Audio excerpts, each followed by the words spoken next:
Welcome back to Be More Super Live. I'm your host, Bryan, joined by my live co-host, Mr. Steve Jones. How are you, my friend?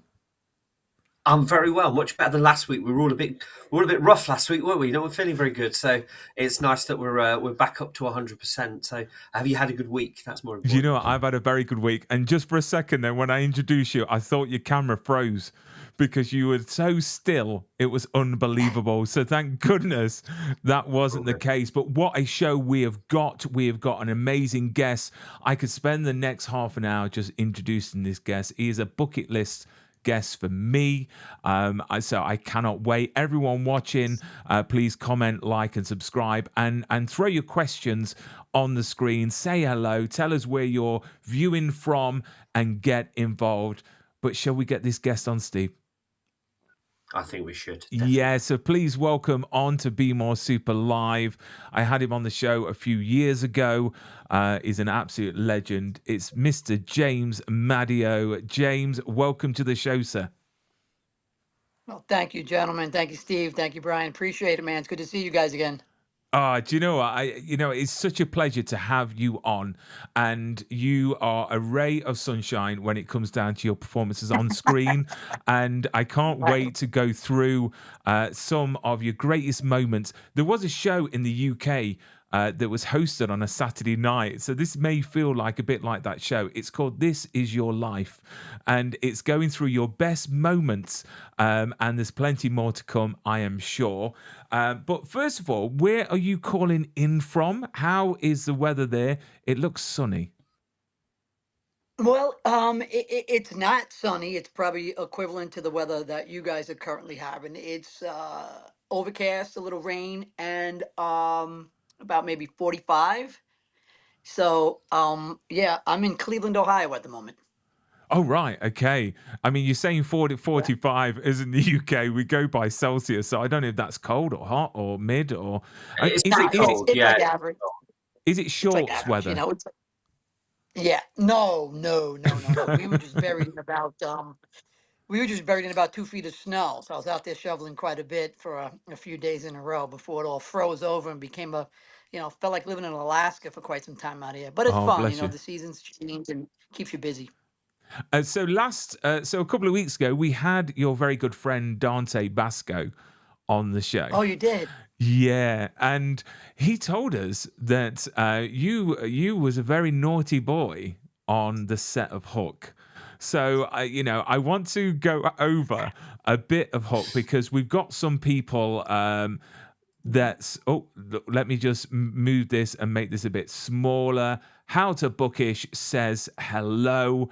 I know she's a big Hook fan, so it's good to Right. start where it all began, really. I mean, Hook is a cornerstone to our childhood, to our movie library, and this film will never, never go away. So, for Yeah. many people out there, are you still amazed that when you, if I'm right in saying you were 15, was you when you started Hook? I think, yeah, I believe so, Brian. I think I was maybe 14 going on 15, but I looked like I was 9. So, who knows? That's a gift in itself. It really is. But I Right. mean, Well, not looking anymore. back now, looking back now, are you amazed that that film is still going strong? And, there's people like myself and Steve that cannot wait, to sit our kids down and let them witness this Right. magic. Yeah, yeah. I mean, it's definitely a special project, and that there's no doubt about that. And you're surrounded by the best of the best. I mean, Steven and Robin and Julia and Dustin and Bob. I mean, just and Dante, just so many wonderful people were involved in that project. And I guess the story itself, Peter Pan, Never Grow Up, Never Neverland, Lost Boys. Just the name Lost Boys. Like imagine never doing a movie in your life, not even knowing what the industry is, and then your first movie, your first audition, your first experience is they cast you and your name is Lost Boy and you're from the Bronx, New York. I was like, all right, yeah, I think I could do this, man. I think I can fit right in. I feel a little bit lost, and I'm a boy. I'll fit right in. But I think it's just a magical project. And I agree with you, Brian. I can't wait. My daughter is 6. And I think it's about time we show a Hook. It was great to watch my 2 oldest sons watch it. My family, my sisters and my brother, they'll still goof with me and quote the movie once in a while and bother me about some of my lines. But yeah, I mean, just a magical project, a magical time to film movies when sets were being built. I'm sure Dante sort of went into it a little bit. Those were all built. The pirate ship, the Never Never Land, Pirate Town, all built. Just incredible to walk on those stages and see the grand scope of craftsmanship. I can't believe that you've waited till your daughter's 6 to actually show her this film. That is incredible. I mean, we talk about Steven Spielberg and what a great director he was. I know that you may have mentioned it before, but I know that a lot of people have been talking about it online since we've announced that you're coming on live. But can you tell everyone, all the viewers, where your name "Don't Ask" came from? Because it's a wonderful story to share. Well, look, it's no secret. I was a 14-year-old kid from the Bronx, and I was a pain in the ass, no doubt. I mean, I could imagine. I look at my kids today, and they're pain in the asses, and I'm like, that's me. Payback's the bitch. Here we go. And it's a wonderful thing. But you go on these sets, and just having this freedom in the Bronx, New York, of running the streets, jumping fences, jumping roofs, playing basketball, handball, skelsies, going to beaches, jumping on buses, trains. It was just a jungle for me. It was a big, big playground for me. So when I got to LA, I just kind of did the same thing there. I would just play and do things, and I would ask a lot of questions, and I'd be involved, and I would kind of I got savvy to what a call sheet was, and I would see everybody's name on it, and I would see their name next to it. Bob Hoskins, Smee, Julie Roberts, Tinkerbell, and so on and so on. Dante Bosco, Rufio, Jason Fisher, Ace, all these guys. And it said James Madio, Lost Boy One. I was like, Lost Boy One, and I kind of figured like I need a name, so I would kind of poke him a little bit throughout the day. Hey, can I get a name? And be like, he'd be working. Like, yeah, yeah, in a minute, I'll get you in. Days turned into weeks and then a month, and I'd bother him. And he would see me coming and be like, no, I don't have your name yet. Please, I'm trying to line up this shot. And he was always great about it and very friendly. And one day he saw me coming. I was walking up to me, he saw me coming. He went, please, please, please, don't ask. And then he went, a light bulb went off in his head, and he went, there you go. That's your name. And I said, what? Because your name is Don't Ask. I said, my name is Don't Ask. And he goes, that's your name. Don't ask. Next day on the call sheet, James Madio, Don't Ask. And then a couple weeks later, we had to shoot a scene that didn't make the cut, actually. And I think it's in the behind the scenes. It's somewhere floating around. I found it. Um, and there's a scene with me, Robin, and the Lost Boys, and we're introducing ourselves to him. Who we are. I'm Thud Bud, I'm Pockets, I'm Ace, and all that. And the names, and then he comes up to me and he goes, what's your name? And I say, don't ask. And he goes, all right, I won't. And he just moves on. So, that never made the cut, but it was just great to, have that moment with him. And yeah, that's how I got my name. and with Dante saying that you were quite troublesome, and he said it in such a fond way, so I'm sure it's not nothing too naughty. But what sort of things did Juvenile you get stuff. up Young to? kid juvenile. I know. God, I mean, What did you get up to on set, like when you weren't shooting? oh, I remember we had a lot of downtime, and after you did your school, and I remember just, bringing two pairs of boxing gloves and throwing them on the other kids and going, let's fight. I want to see if you could throw your hands. And we just knocked the shit out of each other. And, you know, I don't know if production liked it or anybody liked it, but, these are acting kids. They come from the acting world. And here's this Bronx kid kind of going, hey, throw these gloves on. I want to feel your right hand. And they're like, what? So that kind of stuff. We'd steal golf carts. Not steal them, borrow them. If Mhm. someone left a key in it, and we'd go to other stages. I remember we'd go to like, the Fresh Prince stage, or we go see Urkel. He'd always be out there playing basketball. I remember that. Just juvenile stuff. That's pretty much it. I would jump in Dustin Hoffman's trailer and raid his refrigerator at times. I remember because he always had like, candy bars and sodas in them. So, no, I don't think anybody else had the balls to do it. Although Dustin didn't mind that I did it. He actually enjoyed it. Bless, bless. I mean, I mentioned to a lot of my guests about obviously memorabilia and things that you keep. I mean, obviously now you've got a Mhm. family. I mean, have you kept anything from Hook Yeah. that you're potentially going to hand down as like a keepsake? I Because I know Dante said he's got one of the swords that he drew in the sand, yeah. which is pretty awesome. I mean, did you keep anything, as cool as that? I did keep some cool stuff for me. And if I remember, I did keep my black gloves, my fighting gloves, our armor that we had to put on. It black gloves with like all these feathers on it. It was super cool. I kept the gloves. And there was a feather that used to like a feather that used to be. I kept the feather as well. Um, but I kept a lot of like memorabilia in the sense of like photos and pictures. I remember, I liked to draw cartoons back then. I drew a cartoon of all the characters, and I have that signed by like Bob Hoskins and Julie Roberts and Spielberg and Hoffman and Robin Williams. I have some of the original press packets. I have a good amount of Hook stuff. Absolutely, it's really really cool to I've kind got of a go through it. I've got imagine like a garage just full of this stuff ready to maybe move on in many many years to come because they do go up in value, so that's a potential nest egg for your kids. um and I then do. I mean, I get asked that a lot, Brian. What do you did with your Band of Brothers stuff? What'd you do with your Hook stuff? What do you do with your Basketball Diary stuff? All of it. I get asked quite a bit from people on Facebook or even in sidebar with me. And I'm like, nah, I'm keeping it for my kids. exactly, it's memories, isn't it? Because it's great. I mean, I've mentioned it before in many interviews that the wonderful thing about your job is that you are going to be immortalized on screen forever. There's people that's going to be looking back in 50 years, 60, 70 years at your work and your kids and your kids' kids, which is awesome, isn't Well, it? Yeah, thank you. I was thinking about that today, actually. It's funny you say that. I do believe that I was in cinema at a wonderful era. I would call it my golden era. I Mm. really enjoyed the trajectory of it all and the change and the relationships and the people I've met. I've rarely had any bad experiences. I've been around a lot of amazing mentors and people that I look up to and I stay friendly with to today. And I respect them as a person, as a father, as a husband.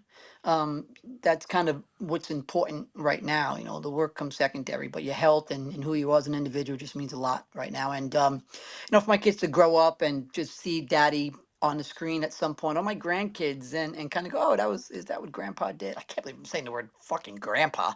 Is that what grandpa did? But yeah, it's a really really cool job. Most of the time, absolutely. There is no stability or longevity in it unless you really work hard and you gain that. You have to work hard for that. But it's definitely a privilege because I get to be home with my kids at times, and I get to pick and choose when I want to be there if I can, if I'm in that position at that moment. But yeah, it's cool. I mean, we your kids, being a child actor yourself and starting your career at such a young age, if your kids decided Hmm. to follow suit, follow in daddy's Yep. footsteps, what what would be your advice? I mean, because the world is different now, the industry is Mm, different now. So, right. what would you say to them, and would you guide them into the same path as you did at that age? I have been approached with this question before, and my initial response to it is you got to really be good at what you do and you got to want it because it's really tough. So you got to have it. And have it is meaning that you have to have that moxie. You have to know how to do this. You have to want to do this. You have to be brave enough to do it. That's anything anybody does in life. So it translates to what we do as well. You got to be good. You got to adapt. And so if my kid, in fact, has it, yeah, I'd have no problem sort of being a mentor and helping him or her segue into the industry and the right way and, help them get their career started for sure. But they have to have it. They really have to have that it factor or building it or getting to a point where they're chasing it and they want it like anything in Mm, life. They have to. But yeah, I wouldn't. Going to the change that you mentioned, look, I'm going through that as well, right? I mean, no one's immune to that in any kind of career. this quick change that is happening. I mean, I feel like it just happened overnight. So I think we all have to lean into it to some degree. Mm. So I would, I would welcome it if my kid had the chops for sure. That would be awesome to see you on screen Yeah.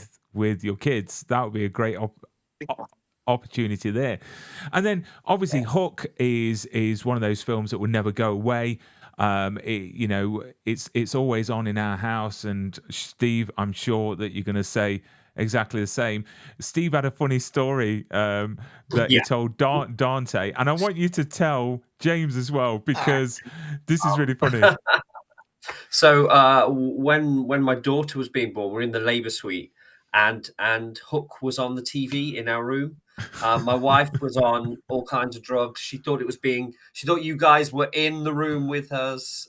So she was, yeah. Or it was just one of those bizarre moments. So speaking to yourself and to Dante the last couple of weeks, it's kind of a weird transition 15 years later that I can then tell you the story of you were there when my daughter was born, all those years ago. Well, mate, I hope you weren't screaming bangarang, or anything like that. But, Yeah, we but that's we, we, cool, we, man. I we love stuff we like thought that. about that for a middle name, but we decided maybe not. Well, congratulations. Listen, I'm glad I was there in spirit and in some way. Obviously that stories like that just mean, they mean a lot, and they are very touching, and it's a nice reminder of what you do for a living and how you and the reach that you have and can have. I know the reach. I mean, to imagine that your face and your talent has been seen by millions upon millions of people worldwide, and it must be such a surreal experience to realize that. And it's not like being on a stage as such, but your face is plastered everywhere. Yeah, it's funny, Brian, because I don't chase that what you're saying because I feel like I'm not even quite there yet, right? And I got a lot more to offer and to give. So I don't look at it as like, man, my face is plastered. People know me, and once in a while people do know me, and yeah, you get caught up in fans and all that. And that's all great, but I'm still searching, man. I'm still fighting, clawing, and I still have a lot to offer. So for me, I don't feel like I'm plastered or anything. I'm still gunning and running for, bigger, stronger, more memorable stuff. I don't know why. Maybe that's just the drive in the career that we chose, the artistic drive and playing these characters and portraying them on screen, like you said, and being etched in cinematic history. But yeah, that's kind of what drives me.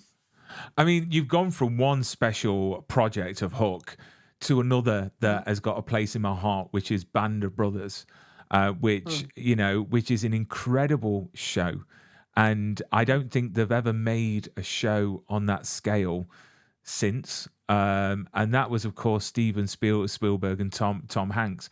When starting that and portraying Frank Baconte, um, did you realize how big and how special that show was going to be when you first started?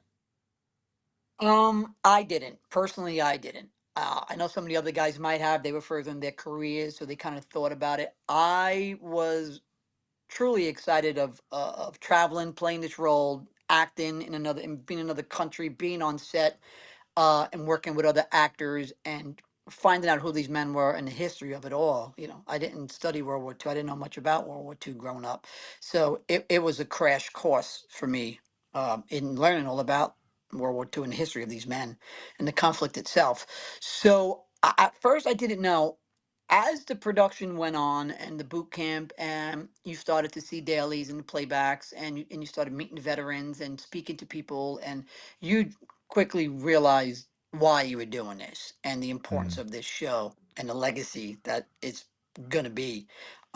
Now, flash forward to today, 25 years later, and I'm working with the National World War II Museum out in New Orleans and the World War II Foundation in Rhode Island at times. And I'm going to functions and I'm doing charitable work and nonprofit organizations and raising awareness for veterans. No, I did not think any of that was going to happen. I call it the job that keeps on giving, and it's an incredible gift.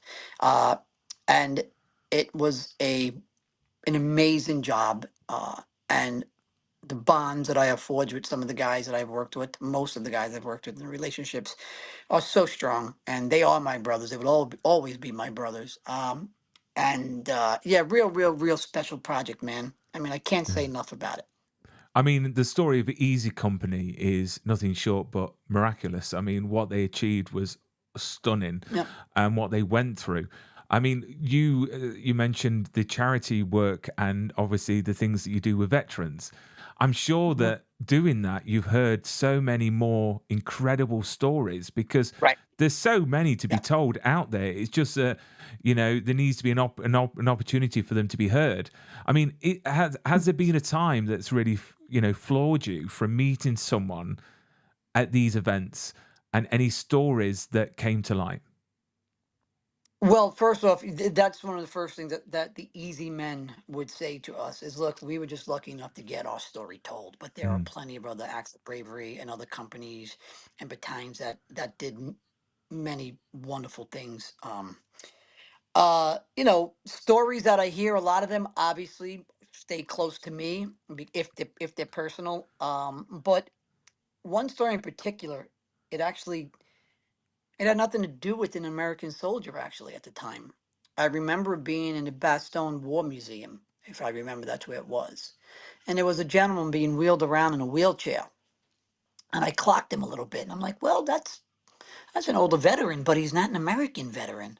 It's like, and I walk up to him, and his caretaker speaks English, and he doesn't speak English. He speaks German. And I found it odd that a German veteran was in the the Bastogne War Museum.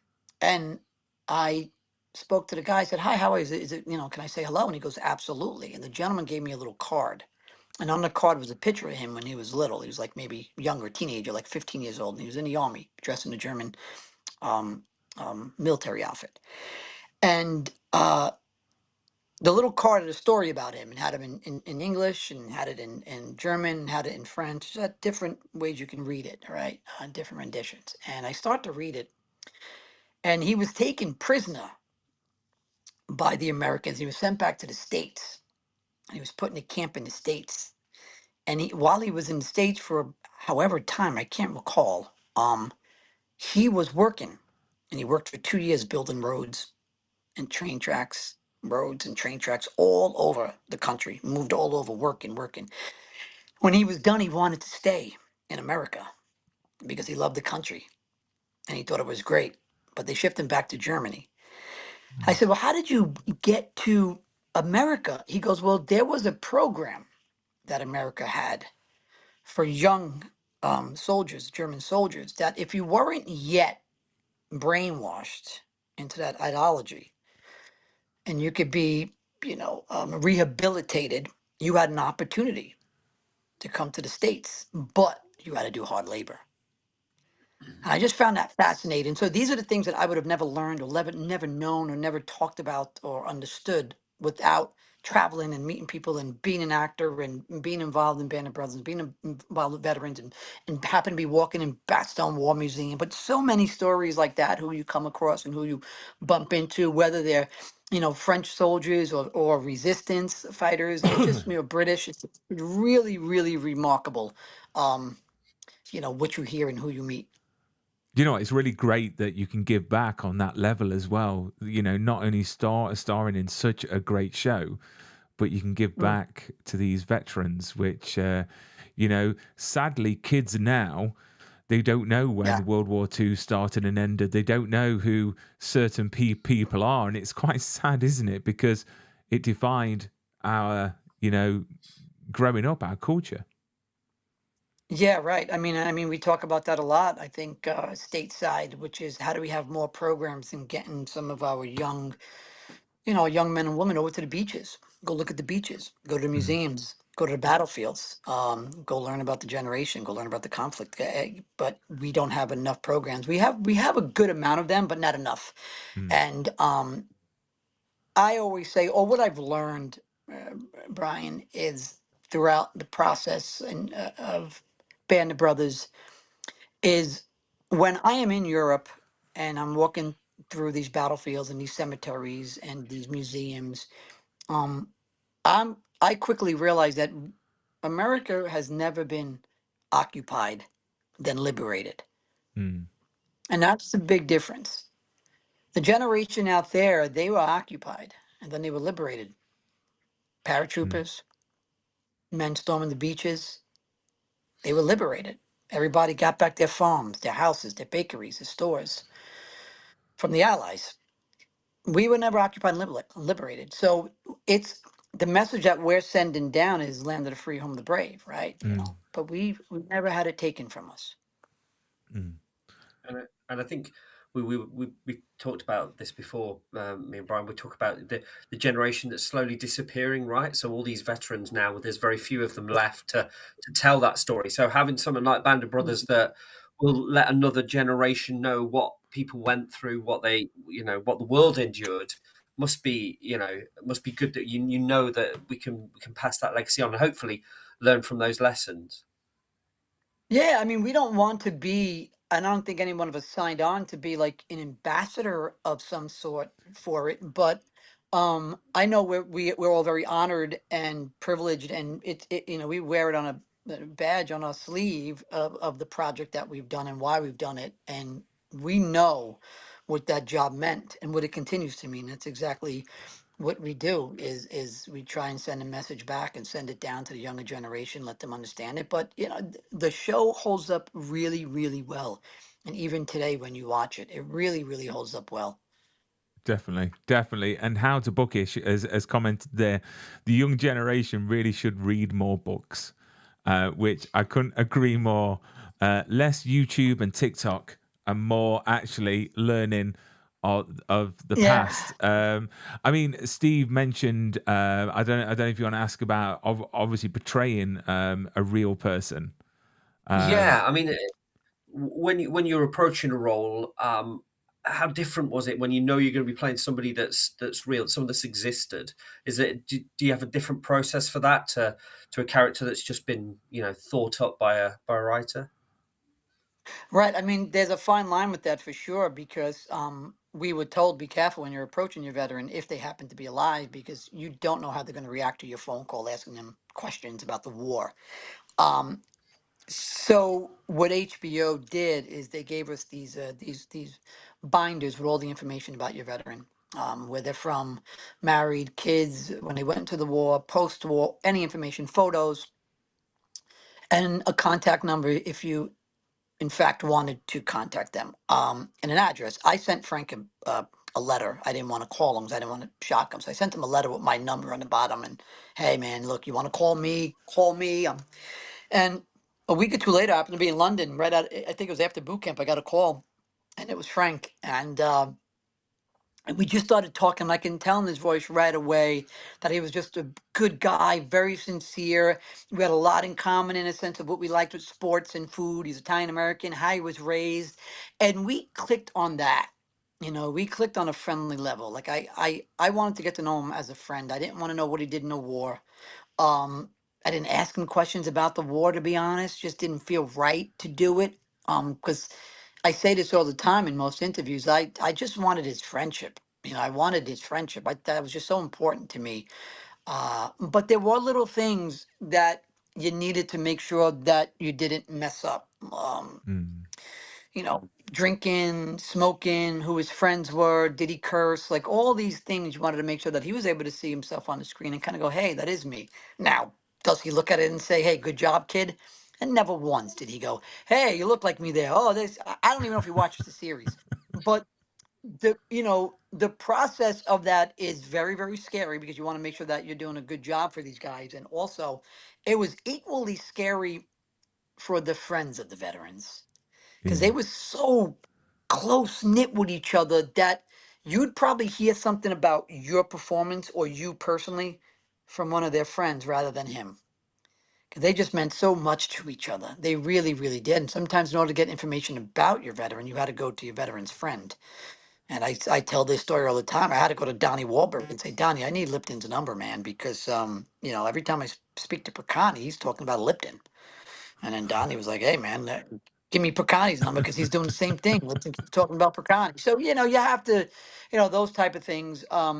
But you had to approach with caution and tread lightly in some, I know some of the actors, maybe their veterans weren't alive, so they would contact the next of kin or family members, obviously, or friends that he was with in the army. So, yeah, I mean, it's incredible what they did and what you did on screen, yeah, because I think it's the closest we'll ever see and experience and feel of what these people went through. And for me, at the end of the series, when you see the videos of Colonel Winters and the rest speaking, I will admit it now. I cried my eyes out. Like literally, I was broken just because seeing the real people that I've just experienced a part of their life, a part of their experience, and these are the real people. And for me, what they did there was genius, and it was such a nice way to honor them as well on screen, and to see, it was just beautiful on so many ways. yeah. Yeah, It really is. Everybody, Ross McCall says it quite a bit, and I kind of steal his line. It's lightning in a bottle. yeah, It really is. When you have a casting director, Meg Lieberman and her team, and you have Steven with his team, and Tom and his team, and Getzman and Tony Toe. I mean, I could just keep on going, and all the writers and the directors that came on, the actors, everybody threw their ego out the window. yeah. Everybody put the work in. And if you didn't, you were gone. But it was just one of them special projects for an incredible cause. And I'm just glad to be a fraction of that, a small piece of it that still holds and goes on today, and keep the memory of those men alive. It's really important. And it's mind boggling to know that I still go out into Normandy every D-Day, every That's year I go awesome. out there to honor the men. So it's pretty cool. I mean, the bond you've got with the cast is obvious from your Yeah. social media, and we are Yeah. going to talk about the featherweight very very soon, which features a couple of familiar faces from Yeah. Band of Brothers as well. But I want to talk about the Penguin, because I was interviewing Shorey Agdashlu, Yeah. Mhm. and she is an absolute adorable person to speak with. And Yeah. she mentioned she's just about to go film in the Penguin, and at that point I didn't realize that it was being green lit, so straight away I was looking, and then your name gets mentioned, and I was like, Yeah. yes. What was that like? Because obviously you've gone from so many genres of shows and films to go to being in the Batman universe. I know. I was pretty shocked myself. I guess Craig Zobel, the director, the hell of a director, great dude. Him and his wife knew me and have seen my work, and when they were looking for some Falcone crime family members, I came to mind. So, yeah, that job was an incredible job, a big job. I mean, huge job. To watch, Colin and Kristen do their work, and just watch the sets, and it just, I was over the moon because I never thought I would be in the universe like that. Like, I never thought I would be in it. And it's like, this is great. I'm in. I am literally in. I don't want to spoiler alert, but then I'm quickly out. Yeah. Um, so unless they do some flashbacks, the Falcone crime family is gone. But just a great gig, man. We shot in New York. We shot in the Bronx, New York, where I am from. So imagine getting a call that you got a gig in the universe, opposite Colin Farrell, with this incredible pedigree of people, and you're shooting in your hometown. Like, that's incredible. That's just, yeah, really cool job. I really dug it, man. Colin was just a force, and Kristen, those two. I just remember. I've been on a lot of sets. I've grown up on a lot of sets, and I've watched a lot of work. And much as I play a little bit of coy to it, I really zone in, and I watch performances hardcore. Watching them two tango on set, their performances, and them two work together was nothing short of brilliance, man. I Yeah. just couldn't stop watching them two work. I really couldn't. The way they went at it, their scenes, their dialogue, the way they treated each other on and off camera. Those two were really, really true artists. And Kylan was just amazing. And I say this, an incredible actor, gifted to no compare. He's a better person, better man. Yeah, I mean, He's a I've better been man told than, that by so many Mhm. people that he makes time for people, and he's so Yep. generous on set. The Penguin for me is definitely, it's like watching a workout, and it's like watching a masterclass of Yeah. you guys really showing, you're flexing. This show is for everyone to flex in, and it's incredible. I mean, the scenes with the table around the big table. I mean, Right. what was it Awesome. like before, they shoot? Because it's so tense, and were you having a laugh, or was everyone just dialed in before shoot? I think we're dialed in. We all kept our composure. That specific scene was a lot of work for Kristen. And there's a lot of food on the tables. There's a lot of moving parts and a lot of interesting moments. And it's a long day and a long scene. And it's going to be a long day because you got to pick off all the people on in the scene with singles and two shots, and you got to cover the entire world. And um, I was just always mesmerized by each take and just how talented everybody at that table was. There was no one trying to overstretch their boundaries, and just felt very real, and it felt very organic, I guess. We all got along. We all felt like we needed to be there, wanted to be there, and you have to just applaud the people who get you there, and that's it. That's Craig Zobel, and that was Lauren LaFranc. Those are she wrote it, and she was the showrunner, and yeah, those two were just able to really bring the magic of actors and artists together for that scene. But it was really fun scene to shoot for sure. It was just great to watch. I She mean, was scary at times, man. She was. I was scared of her sometimes. She would do this like little head twist, and I was like, well, she was. I stood away from her. I didn't know when she was in character or what she was working on. So I just stood in the sidelines, and whenever I saw a moment to say hello to her when she was broken, I mean, broke from the scene or the role or the character, when I felt comfortable, I would just tell her, you did a wonderful job in that. You did a wonderful job, and you're going to be incredibly happy with your performance in this. And hence, she won the Golden Globe. she did. And being a local boy from the Bronx, how do you rate Colin's accent and his performance in the show?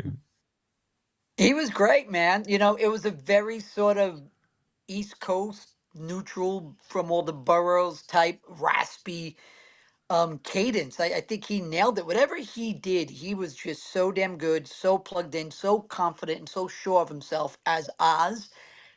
There was nothing he can do wrong. There was no false moments in that man ever. Even when he came to set in that suit and the makeup and everything, no false moments. It was incredible to watch.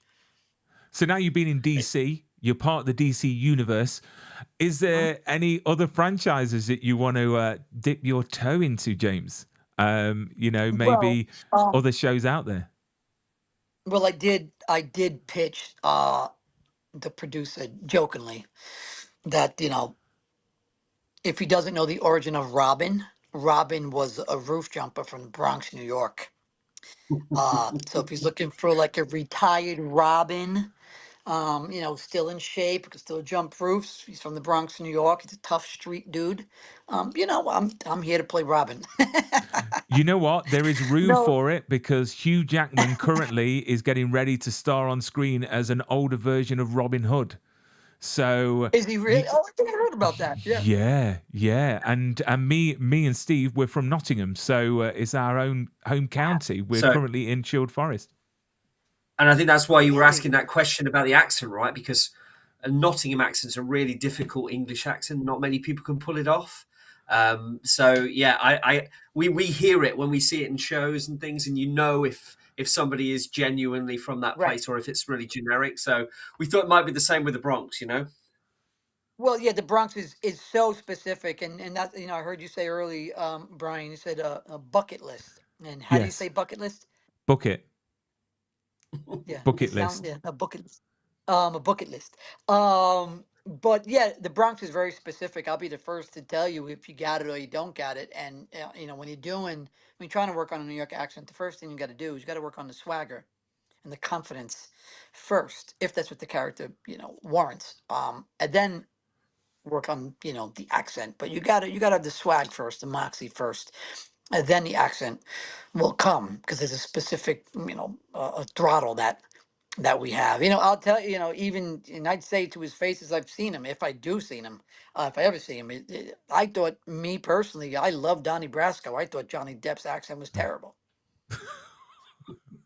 That you would know being from there. I So yeah, I mean, he was great. He was great in it, but the accent was forced. You know, it was like that's I could tell right away. Same way, like, look, man, if I'm gonna go do a country guy, someone's gonna tell me what happened in that country.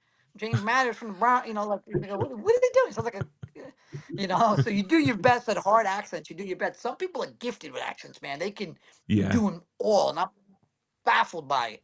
A lot of the yeah. Brits, man, they could come over here and do every one of the accents here. They could do Cajun. They could do Bronx, they could do New York, they could do California, they could do Ohio, they could just do it all. It's just incredible. Except for me, because I can't even do English. But Bronx, I couldn't even try. You know, I don't know if you can do a Bronx accent, Steve. Uh, Um, I wouldn't insult you with even attempting that. You know, I can do most Think UK of a ones, good, I try and keep this side of the pond out of respect. yeah, yeah, thank you. I'll do the same with you. I'll try not to butcher your accent either. so I want to start talking about an amazing film that I watched, and it really threw me back because when I started to watch it, it wasn't what I expected, but it was Right. even more special, which was The Featherweight. Which I just thought from the moment it started, I thought it was just going to be a film. And then it was a documentary style film. And it Yeah. gave so much more to the audience and it drew me in even more. So if you could tell us a bit about whom you play, because I'm sure that you're going to, you know, say it more eloquently than me, because he's a great person in real. Well, he's still, you know, he is a legend with 220 wins, but who do you play in the featherweight? I play Guillermo Papaleo, otherwise known as Willie Pep. Willie Pep, the Hartford Tornado, the Will o' the Wisp. He had a lot of different names. He was a featherweight fighter, champion for quite some time in the 40s, 50s. Um, came from Hartford, Connecticut. And my father told me about him, and I looked him up. I said, wow, I look like this guy. And then I checked out his biography and his story, and I was like, oh my God, he had 6 wives. He was champion for 10 years, owned all the records, broke his back in a plane crash, came back and won another 100 fights, owed money to the mob. You know, 1965, it was a New York Times interest story, his comeback when he came back, and that's where we follow the story. And East Coast guy, Italian American, you know, small dude struggling on the streets to find his way and, you know, dealing with that. And I just gravitated to it, man. I really loved the story and I thought this could be an incredible role for me and to tell this man's story and who better to do it. So I just got behind the wheel with it and it was a decade long process. We went through many renditions of the script, 30 million budget, 10 million to whatever, different actors, different directors. And then we finally landed on this sort of indie faux doc, this documentary type. And then you know, me and Steve Loft, the writer wrote it like that. And we were lucky enough to get Robert Kolodny, who directed the featherweight, true boxing fan and an even bigger cinephile. I mean, the man is an encyclopedia of film. Uh, his team on board, and we were off and running. We shot it in Hartford, and you know, real indie, real gritty. Just get up and film and shoot and put some good actors behind the lens and incredible dialogue. I mean, it was just a real passion project. And again, it was a lot of people coming together for the art and for the work and for the right reason. And when that happens, you know something special is happening. And while we were on set, um, you know, you looked around and watched everybody do their job, and you knew they were in it for the right reasons, and you knew it was special as we were going. And once that goes, once you're feeling that, it gets heightened every day. You know, you people bringing it more and more each day, realizing, wow, you're bringing it, you're bringing it. I got to bring it, and that's a, you know, that's when you get a great project. So yeah, you know, just we went to Venice. We premiered at Venice Film Festival, which was, you know, a bucket list for me, a bucket list for me. Um, so I could, you know, I could put a feather in my hat for that. But yeah, you know, I just wanted to tell Willie's story, and I'm glad it was out there. I mean, unfortunately, Willie passed away; didn't get to see it.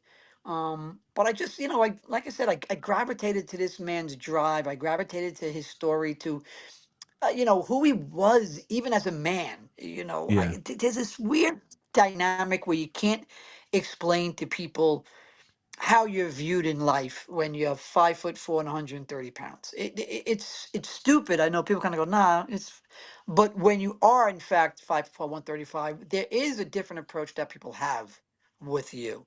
Depends on how you react. People will try and run you over.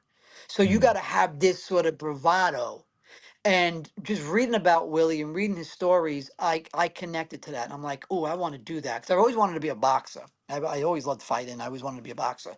So you put that in, the Italian American, the boxer, the short in stature. I was like, this is my job. This, I got to tell this story.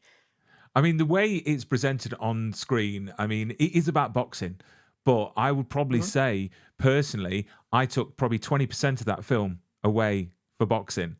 The other 80 was a man that was struggling with having been Right. somebody that is trying to make his way Yeah. through life. Ruby Wolf, that plays the wife in it, is incredible.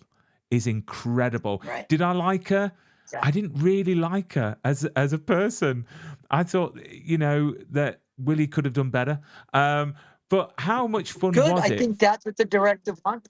And you know, I think that the director was the two comments that you just made. It's interesting you said, which was, it's not a boxing movie. The director would give you a big kiss on your forehead for that. And Ruby Wolf was Robert Kolodny, the director, found her. He was adamant about having her as the lead. Even with a lot of pushback, he stuck to his guns, because we were going into casting and looking at tapes about the actresses. But she just worked hard and she earned it and she wanted it, and that's what you want on a set. Uh, she is just one of them gifted girls who pops on the screen. Our chemistry was wonderful together. And I think, going back to what you said, in the reality of this, an audience member watching it, I don't think she was supposed to be liked. I think it was a trophy wife for Willie. It was his fourth wife. She was 20 years younger. He's got no money. She was with him thinking that maybe something will break for him. He'll get another break, and they'll live in this certain life or move back to New York if he becomes whatever, a champion again. And you know, it just wasn't going to happen. And I think the reality of it for her was that, you know, you chased your dream, Willie. I'm gonna chase mine. And they were never right together, you know. So even when you speak to people about that Yeah. relationship, so but yeah, Ruby was terrific in that. There was only one part I felt sorry for her character in it, was when Willie Pett came home and she was having that party where she was in that show, and it was that one moment, and you stood there at the one Yeah, moment when she was walking down the street, playing the victim, and that was the only yeah. time I felt sorry for her. To be fair, but it's just great. I mean, how difficult is it shooting a film like that when it's a documentary style? Is it easier because you've got the camera there, but it's okay if you glance at the camera because that is part of the actual film. Yeah, that's a great question, actually. For me personally, I kind of found it easier. I found it easier because you could break the fourth wall, and there was a freedom to not have to do the same thing every take for continuity. Pick up this mug every time I say pick up this mug. Pick up this mug every time I say pick up this mug, you know, because you got continuity. You have to track what the editing process is going to cover. Um, Robert gave us that fluidity to just explore the room, explore the space, explore the camera, explore the documentary team. And if you wanted to shoot them a look and break that wall, he welcomed it. And if you did it and it worked and it showed what you were really dealing with, then it made it to the film. I didn't have a problem with it. If I would say anything, I actually, it helped the character because that's who Willie is, you know. But this guy, you know, he's all over the place, you know. So I think it helps to have another playmate in the playpen, and the camera was another playpen, you know, playmate. So I could kind of look at him and go, "Hey, see this girl? See this watch? You know, I could have someone else to talk to." And I think he liked the lights and camera on him, and this was sort of another way to sort of, you know, feel that spotlight again that he's lost for so many years. Not only was he making a comeback, but now they're going to film it potentially. And while they're doing this, all this stuff is unraveling for him. His wife, his son, his father, his finances. So much it is unraveling, and he's trying to hold on to it. So I found it kind of refreshing and, um, you know, really rewarding actually to have that camera around. I mean, people need to watch it because it's a great film, and as I said, yeah, 20% is boxing, but it's just a great Thank you. character-driven film as well. I mean, Mhm. how much of that film really happened? Because it's a documentary. I mean, how much of his life that we see on screen was accurate to, the real Willie Pep? There's a lot. There's a lot of that's in there, Brian. Especially the all the factual stuff as far as the numbers and the people that he's met and who he was around and where he was, the time of the year, the era, all of that was all, you know, the Marciano, the all these places that he went to try and sign stuff and stuff that he'd do speeches to make money. Him and Sandy Sadler doing side by side events to make a couple of bucks. That's all real. Or even even the social clubs that we were walking into in Hartford was the actual social clubs that he went into. Some of the espresso shops. We went to where Willie was, where Willie walked, where he frequented, where he jogged, where he boxed, where he ate. We went into all these places, and it was amazing to have the support of the city of Hartford. They were amazing, knowing that we were filming, you know, their local hero. You know, Steve Loft, the writer, said it from day one. What Rocky did for Philadelphia, Yeah. Pep is trying to do for Hartford. You know, Willie Pep was, except Willie Pep's story is real. That's awesome. No, it's true. I mean, Yeah, with the film as well, they do a great job in costume and the way it looks and the way that the grain of the video, I think, is just great, yeah. and the colors. I mean, just out of curiosity, I mean, you've been in quite a lot of genres currently. Have you got a favorite sort of time that you would like to have lived in? I do like. I mean, there's a few films that I did as far as No God, No Master, where I play Niccolo Sacco. That's 1900s, and Frank Bricanti in the 40s, and Willie Pep, flashing back to the 40s, but seeing him in that era. I like that era. I like the 40s to the 60s. I feel like I fit that era really well in who I am and the way I move and the way I speak. Sort of that throwback. So I kind of like the era of 30s and 40s and 50s. It sounds like a peaceful time because there's no TikTok and there's no technology. So people actually spoke, and if you had Yeah. to find someone, you had to find someone. I mean, you've worked with so many great Yeah. names like Robin Williams, Steven Spielberg, so many. Is there yet someone that you'd love to step in the ring with on screen and act opposite? Well, I mean, the first and foremost that comes to mind. Is definitely Daniel Day Lewis. I would Yeah. love to chop it up with Daniel Day Lewis. I don't know how that will go, depending on what the scene and the material is. Uh, but yeah, there's so many wonderful actors out there right now that I'd love to work with. But I think Daniel Day would be at this point in my career. I'd like to work with Daniel Day. Gary Oldman, Oh, yeah. Joaquin Phoenix. Really enjoy what he's doing. So many, so many. Cillian Murphy. And if you could, I've got a question here, and it's quite a deep question. If you could Go ahead. I relive love to any hear. moment from your career so far, not to change it, but just to experience it again, what would it be? Oof. Oh, that is a tough one. In no particular decade, right? Because Yeah, I yeah, feel like yeah. I've had No, these way. anytime. Yeah, Well, I'm not going to say Band of Brothers. I'll tell you why. Because Band of Brothers, I think I've done enough for that and been around enough and I remember enough and got enough photos and I was reminded of that enough. Um,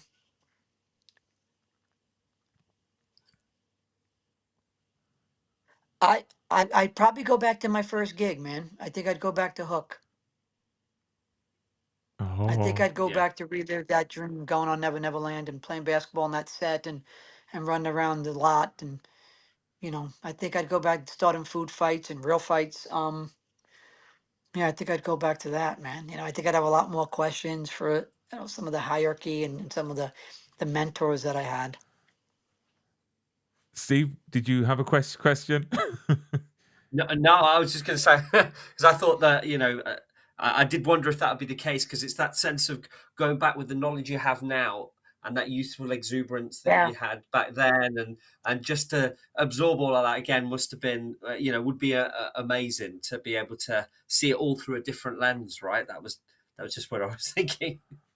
Yeah, I mean, Steve, very, very, very fortunate to have be able and lucky enough to have started like that in my career, right? Lucky enough to get a first job like that on a set like that, and to be involved with the pedigree of the people involved in that as well, and wind up being like this beautiful film that people still talk about today. This family adventure film. Um, yeah, that's I'd go back to that because it's so much different. Even as my career even moved, technology, people, things changed as well. That still is probably an era of filmmaking that's completely done. Nothing is probably done that way anymore, and I miss that. I miss that. I miss that nostalgia. I miss that old way of filming. Just walking on set, going to school, wardrobe, hair, makeup. I mean, you still have all that. Being a kid, doing all that, and how new it was, and how it felt. It's pretty, pretty, pretty remarkable. Do you know what? It's crazy, isn't it? When we reminisce and we look back at our younger years on how incredible it was. But then when we lived through those years, we didn't take as much in because everything was going at like 100 miles per hour. But looking back now, Yeah, you think to yourself, I wish I just took more notice or took it, sucked it in a bit more. It's just incredible to look yeah. back at those times, especially. I have to imagine that every single person in every single career or field that they're in probably can say the same thing. It's like, I wish I just took a little more time. I wish I slowed down, Crazy uncles and your crazy aunts that would tell you, hey, it goes fast, slow down. And you're a little kid kind of going, screw you, you Yeah, know? And now you're older, and I'm telling my kids, enjoy, slow down. I'm telling my nieces and nephew, look, enjoy yourself. It goes fast, and they're looking at me like I'm the crazy uncle now. So it's the circle, man. And I don't mind the circle, and I embrace the circle. I love the circle. I have a lot to offer in the sense of I think for generations below me, if they needs any sort of advice, especially in the career that we chose. The thing that I'm grappling with, I think we're all grappling with, is how quick it's now started to move in the last 3 or 4 years. Yeah. That's the grappling of how quick information, AI, um, everything is moving, especially in my industry. You kind of go, well, am I getting on or am I just phasing out and getting off? What do you want to do? Because if you're getting on, you got to embrace it. If you feel like you've done enough and you want to get off, and you want to enjoy what you've done and your legacy with your family and your kids and enjoy your time, which I'm not ready to do that. That's what I'm saying. But it's just moving quickly. It's moving really quickly. It does. The older we get, the quicker the months go. I've got to say. Yeah. I mean, with all this great, credits behind you, have you got Yeah. anything that you can mention that you're working on now? I do. I do. It's not announced yet, but man, I just found out that I'm doing this great indie film with a lot of folks from your side of the pond, which I'm super excited about. It's gonna be shooting stateside next month with this wonderful indie director. It's a period story too. It takes place in the 30s. It's true story again. Um, and yeah, man, I think it's going to come out in announced pretty soon here because I think we're starting to shoot next month. Super excited about that and to work with with those actors. So I can't really give too much of it away. But yeah, I'm looking forward to getting in the trenches with some of those guys. We've just got to keep an eye out on your socials, Yeah. which I'll make sure I will share. And have you got any conventions coming up? Because I never see you at conventions, and I want to meet you face to face and get an autograph and have something up in my studio. But when can we How meet far are you you? from London? How I'm far are you only from London? not far, couple of hours. Not. It's just a quick train ride, an hour and 20 minutes. Yeah, because I'm in London quite a lot actually. So we can meet up for a cup of tea or coffee there if you want. A And scone. just and yeah, scone. We could shoot the breeze properly, mate. There's it's so funny. It's the 35th anniversary of Hook, Hmm. and I'm getting hit up. I don't know if Dante told you, pretty much getting hit up a lot about appearances. So I don't know. I think it may be time that I try and get an appearance agent. I don't, but that would be for Hook and for the Penguin and for Basketball Diaries and all that stuff like that. Stuff for a band of brothers is really tough. It's tough to put your hand out and ask for money, and when you're portraying those type Yeah. of guys, it's a whole different. You're not taking appearance stuff for that. Yeah, I mean, can you? Do you? And do I at times? Of course, if it's the right thing. But appearances. Yeah, I mean, maybe a 35th anniversary, we start to do more, more appearances for Hook. Oh, we need to get you over to the UK, do a Q&A, get everyone to watch the film. Just everyone dress up. It'll be absolutely awesome. James, Wouldn't that be cool, man? I know, right? But yeah, I'll get my little girl dressed up as don't ask, and it'll be amazing. It'll be amazing. But I'm looking at the time, James. The time has fleeted so fast. It's been great having you on. It's been an absolute honor. Wow. And I can't wait maybe to have you on again when this indie film gets released. And maybe we can touch base and meet up at some point for a nice scone and a cup of tea. It'll be quite nice. But don't go anywhere. Do not go anywhere. We'll say goodbye properly in a second.